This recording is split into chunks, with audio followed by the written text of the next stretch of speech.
అదరకొట్టే కారం రంగు రుచి ఆచి కారం పొడి.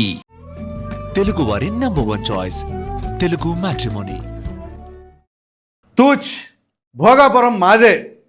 మరి ఈ వీడియో ఏంటి జగన్?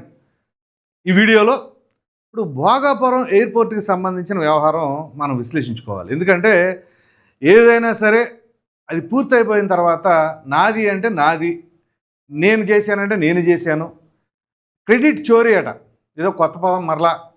అంటే ఏదైనా సరే నా వల్లనే జరిగింది అని చెప్పేసి చోరీ చేయటం దాన్ని కూడా. సో ఇంతకీ ఈ చోరీ చేస్తుంది ఎవరు ఏంటి అనేది మనం ఖచ్చితంగా మాట్లాడుకోవాలి. ఎందుకంటే భోగాపురం ఇంటర్నేషనల్ ఎయిర్పోర్ట్కి సంబంధించిన వ్యవహారం. సో తొలుత నిన్న టెస్ట్ ట్రయల్ అనేది నిర్వహించారు.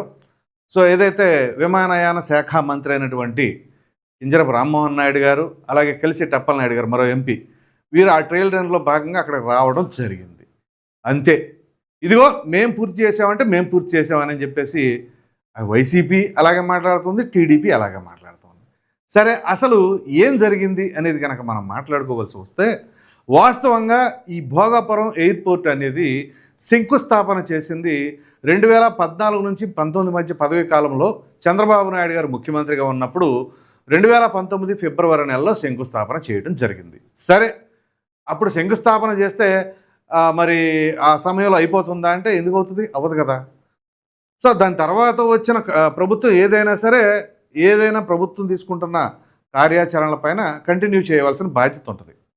కానీ ఇక్కడ వీళ్ళు చెబుతున్నది ఏంటి? ఆయనేం చేశాడు, ఆయనేం చేయలే. తెలుగుదేశం పార్టీ వాళ్ళు చెబుతుందండి అసలు జగన్మోహన్ రెడ్డి ఏం చేశాడు అని చెప్పేసి వీళ్ళు అంటున్నారు. సో అసలు వాస్తవం ఏంటి అని చెప్పేసి ఇప్పుడు మనం విశ్లేషించుకుందాం. సో ఇక్కడ కనుక మనం చూసినట్లయితే జగన్మోహన్ రెడ్డి గారు ఏం మాట్లాడారు ఏంటి?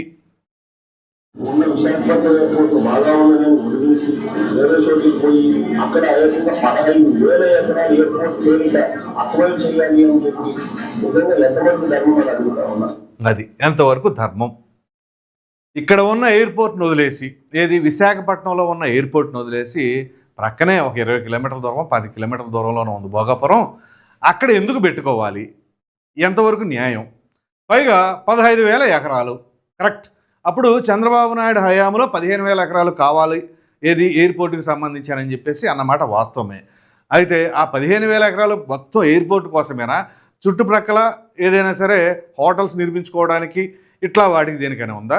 లేదా రియల్ ఎస్టేట్ దందా కోసమే చంద్రబాబు నాయుడు ఆ రకంగా 15,000 ఎకరాలు కావాలి అన్నారు అని చెప్పేసి సదరు జగన్మోహన్ రెడ్డి అభిప్రాయాన్ని వ్యక్తపరిచారు. ఇంకా తర్వాత ఏం మాట్లాడారో కూడా చూద్దాం. భోగాపురం అనేది భూమి నుంచి 5 కిలోమీటర్ల దూరంలో భోగాపురం ఉంది. విశాఖపట్నం నుంచి 25 కిలోమీటర్ల దూరంలో ఉంది. కరెక్ట్ పద్ధతి కానీ చంద్రబాబు నాయుడు చేస్తా ఉన్నది.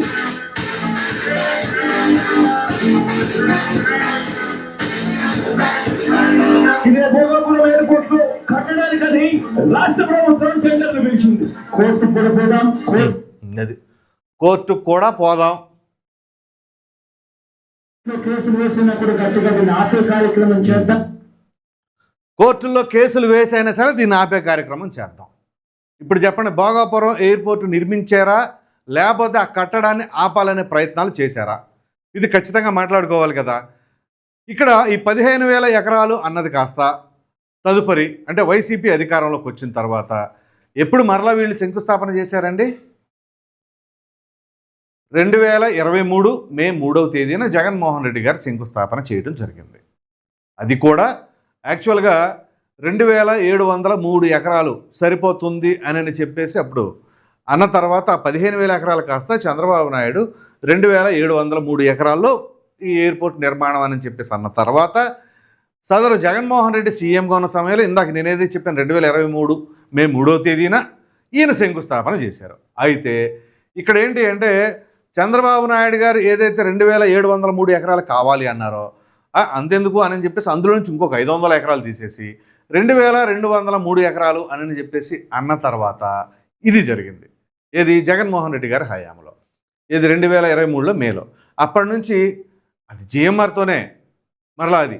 సో జిఎంఆర్ ద్వారానే జరుగుతూ ఉంది. ఈ జరుగుతూ ఉన్న క్రమంలో ఇక్కడ ఆ పదవీ కాలంలో ఆయన టెన్యూర్ పూర్తయిపోయే సమయానికి 23% పూర్తయింది. దాని తదుపరి చంద్రబాబు నాయుడు మరలా సీఎం అయిన తర్వాత ఆ 500 ఎకరాలను కూడా మరలా యాడ్ చేయించి 22,703 ఎకరాలు. ఆ ఎకరాల్లో ఆ యొక్క ప్రక్రియ మొత్తం పూర్తి చేయడం జరిగింది. సో ఇప్పుడు ఎవరు ఆపారు, ఎవరు పూర్తి చేశారు? పోనీ జగన్మోహన్ రెడ్డి ఏమైనా సరే మొత్తం పూర్తి చేశాడా, పోనీ అసలు చేయలేదా అని అంటే చేశారు. ఆయన కాంట్రిబ్యూషన్ కూడా ఉంది. అలాగే మెజారిటీ పర్సెంట్ చంద్రబాబు నాయుడు హయాంలో చేసిందే ఉంది. కానీ వీళ్ళు చెబుతున్నది ఏంటి, మొత్తం చంద్రబాబు నాయుడు కావాలని క్రెడిట్ చోరీ చేస్తున్నారు, అంతా సొల్లు కబుర్లు ఇంకొంతమంది మాట్లాడుతూ ఉన్నారు. అసలు ఎవరెవరు సొల్లు కబుర్లు, ఎంతవరకు చేశారు ఏంటి? ఇప్పుడు జగన్మోహన్ రెడ్డి గారు మరి జనాల మధ్యలో ఆ రకంగా మాట్లాడిన దాన్ని ఏమంటారు? ఇది ఇలా ఉంటే తాజాగా జగన్మోహన్ రెడ్డి గారు ఒక ట్వీట్ కూడా చేశారండి. ఆ ట్వీట్ ఏంటో కూడా ఒకసారి మనం చూద్దాం. ఇదిగో చూడండి, వైఎస్ జగన్మోహన్ రెడ్డి గారు అఫీషియల్గా చేసింది. As the first flight prepares to land in Vizag, AP accelerates on its growth runway marking a significant milestone. Okay, first flight ఎప్పుడైతే అక్కడికి వచ్చిందో ఒక సిగ్నిఫికెంట్ మైల్ స్టోన్కి వచ్చారు. రైట్, కరెక్ట్ అది. So congratulations to the GMR group for their exceptional efforts during our tenure, expedited permissions, timely approvals and land acquisition including R&R without an outlay of close to 960 crore helped lay strong foundation for steady progress. Significant proportion of the project work was completed which has been instrumental in achieving this milestone. I also fondly recall the efforts and contribution of Sri Nitin Gadkari ji in approving the Bhogapuram Airport Bypass and National Highway Project in March 23, connecting Visakhapatnam Port with Bhogapuram International Airport. అయితే ఇక్కడ మనం మాట్లాడుకోవాల్సింది ఏంటి అంటే, GMR సంస్థకి ఇవ్వాలి అని చెప్పేసి అప్పుడు చంద్రబాబు నాయుడు ప్రతిపాదిస్తే ఆల్రెడీ దాన్ని ఓకే చేస్తే అలా ఎలా ఇస్తారు ప్రైవేట్ వాళ్ళకి, అది ఇది అని చెప్పేసి ఇదే జగన్మోహన్ రెడ్డి అప్పుడు జిఎంఆర్ను ఉద్దేశించి మాట్లాడారు. మరలా ఈయన అధికారంలోకి వచ్చిన తర్వాత మరలా జిఎంఆర్తోనే కొలాబరేట్ అయ్యి మరలా చేయడం జరిగింది. ఇప్పుడు ఇదే జిఎంఆర్కి బ్రహ్మాండంగా చేశారు అని చెప్పేసి వాళ్ళకి మరలా అప్రిసియేషన్స్ ఇస్తున్నారు. సో ఇక్కడ ఒక మాట ప్రాపర్గా జిఎంఆర్తో చేయొచ్చు అని చెప్పేసి అన్నారు. మరలా ఇప్పుడు ఇదేంటి మీకు గుర్తుంటే పీపీపీ విధానమే. మరి జిఎంఆర్కి ఎందుకు ఇవ్వటం, డైరెక్ట్గా ప్రభుత్వమే చేయొచ్చుగా, జిఎంఆర్ ద్వారానే ఎందుకు చేశారు? ఇలా ఉంటాయి అన్నమాట.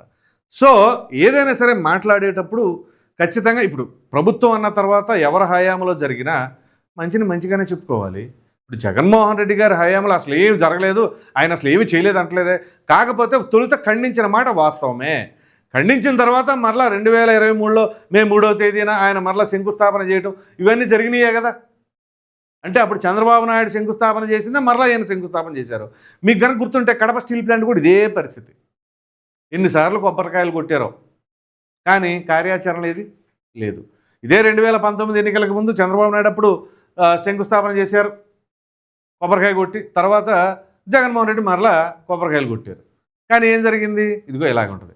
కానీ ఇక్కడ కార్యాచరణ రూపంలో దాల్చిన తర్వాత ఎయిర్పోర్ట్ పూర్తయితే నాదంటే నాది. అఫ్కోర్స్ జూన్ 26వ తేదీన ఈ యొక్క అఫీషియల్గా కంప్లీట్గా ఓపెనింగ్ అనేది చేయబోతూ ఉన్నారు ఈ భోగాపురం ఎయిర్పోర్ట్.